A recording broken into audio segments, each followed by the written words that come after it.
South Africa has its uniqueness in the African struggle. Africans were enslaved throughout the whole of Africa in most cases. The uniqueness in South Africa is that they did not, in any appreciable number, take the African away from home.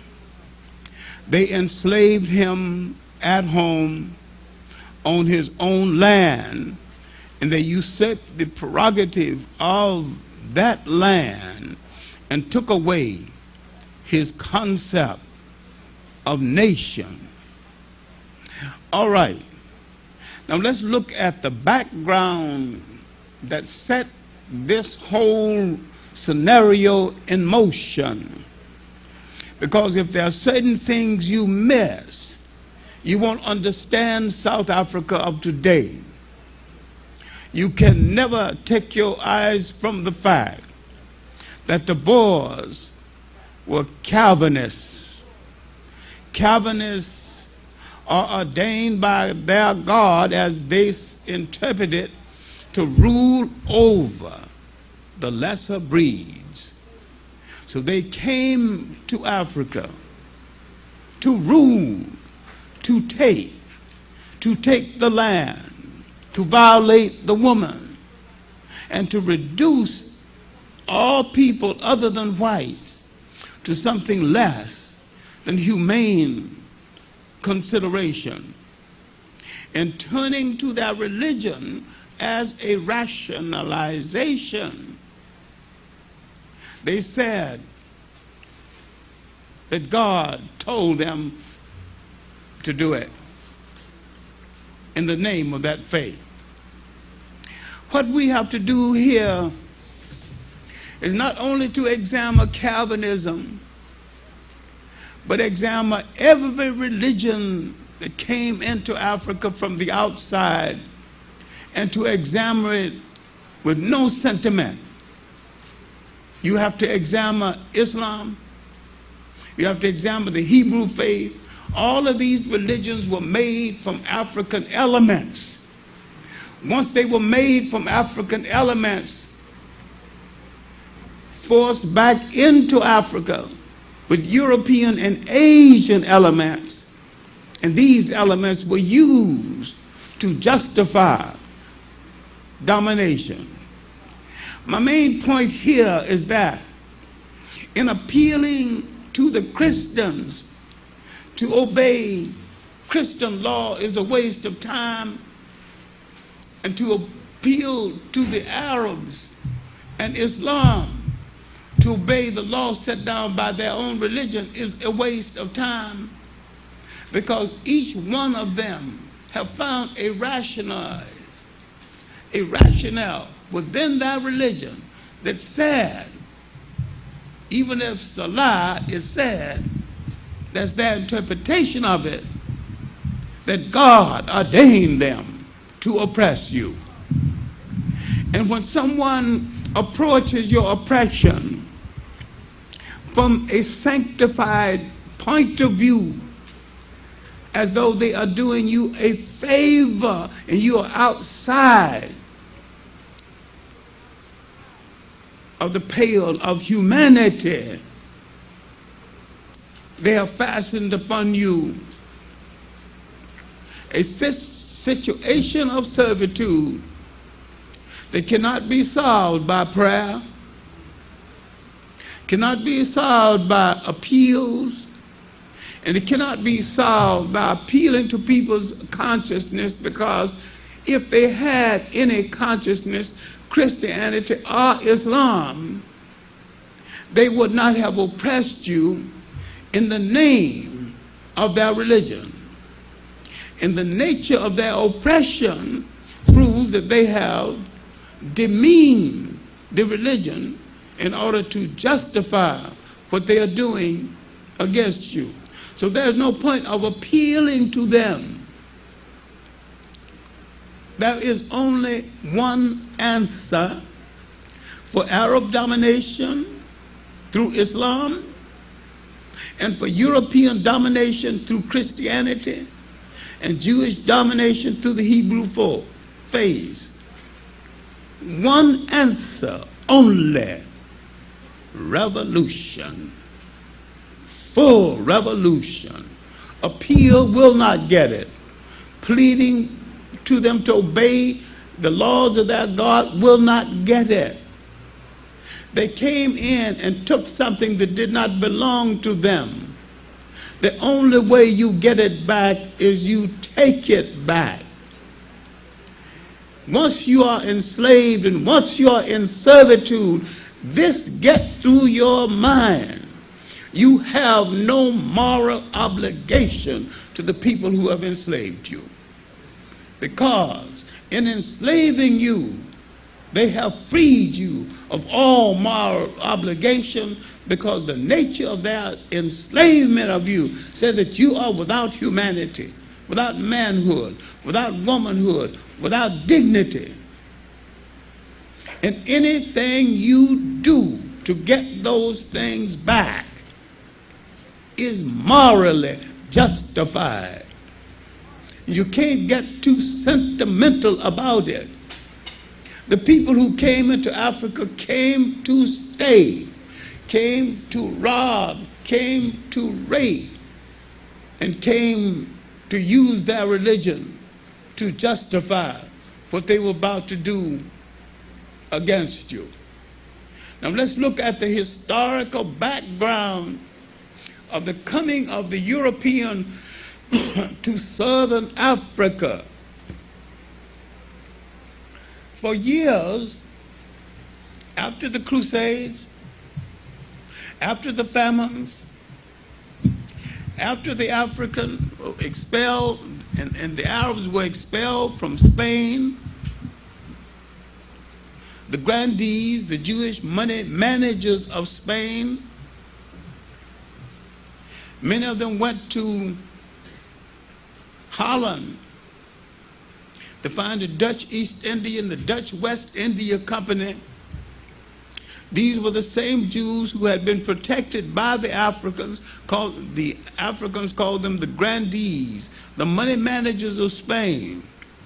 Yet when the tide turned against the African who had been their benefactor, they found no compunctions about not only turning on the African, but finding companies that dealt with the administration of the slave trade.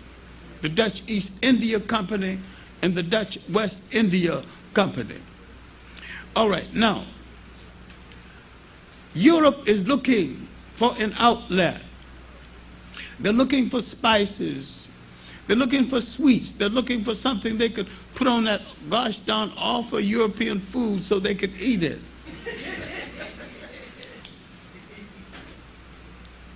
They have discovered longitude and latitude, something that they had forgotten. They could put a ship at sea, wouldn't know east from west, for they had forgotten their skills. Now they're regaining their skills. And how did they regain their skills? Mainly from information collected at the University of Salamanca in Spain by Africans and Arabs. They would learn maritime shipping again, and they would turn that skill on the Africans and the Arabs who had preserved it for them. They would have no sentimental attachment to the African. They would have no sentimental attachment to themselves. Now, they wanted a filling station to replenish their ships en route to India and China. The French tried to establish it. The French Huguenots. They failed. Briefly, the British. Then finally, being endorsed by the Dutch East India and the Dutch West India Company, a dissident element of Boers, or Dutch, decided to take a chance to establish this station. It is now 1652. The exploration of Africa is already underway. The slave trade is 100 years underway. The Arabs and the Africans who had been controlling Spain are now expelled. They would come back into Africa, soreheads, with no country to conquer, and they would begin to prey on the independent states in inner West Africa, Ghana, Mali, Sangay. By 1652, the Moroccans had sent a delegation to Sangay, the last of the great independent states in Africa, in inner West Africa, telling them to cease digging salt at the mines at Tugaza. The emperor then of Sangay sent the Arabs back with a note. He said, "You have addressed your letter to the wrong Isaac." His name was Isaac the First. And that the Isaac who will yield the territory of Sangay, or give away the salt mines of my empire, that Isaac has not been born, and surely it is not me. Now the Arabs are angry in the north. Soreheads now thrown out of Spain in their position in the Mediterranean. They would begin later on to prey on the nations to the south. Ultimately, the destruction of those nations facilitated the slave trade spreading inland. In the meantime, the Boers of the Dutch established themselves in South Africa. The Khoisan or Khoikhoi speaking people welcomed them at first. The African, being friendly, told them, "I see that you are people without cattle." So the African gave him some cattle, divided the cattle with him, without land, gave him some land. Some without women, gave him women. You can't be a better host than this. Didn't know what he was dealing with then, don't know what he's dealing with now. For if Nelson Mandela understood what he was dealing with, he would never sit down to talk to him. There is no talk that will make whites yield South Africa and get out and give it to its rightful owners, the African people. No amount of talk. They would modify their position, but in the final analysis, they must be left in control of the land. Land is the basis of nation. Without land, you can build no nation. So now, once those small people, they later called Bushmen and Hottentot, discovered that they were dealing with thieves and liars and the people who would use their religion to conquer another people, and who would lie before their God and say their God justified it.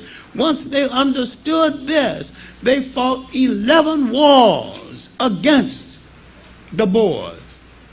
They call them the Kaffa Wars, or the Nigger Wars, which is that word for nigger anyway. They gave a splendid account of themselves. And these wars are forgotten. But these wars came before the Zulu wars. These were wars of resistance. And at the end of these wars of resistance, the British came and pushed the Boers. And the Boers pushed back.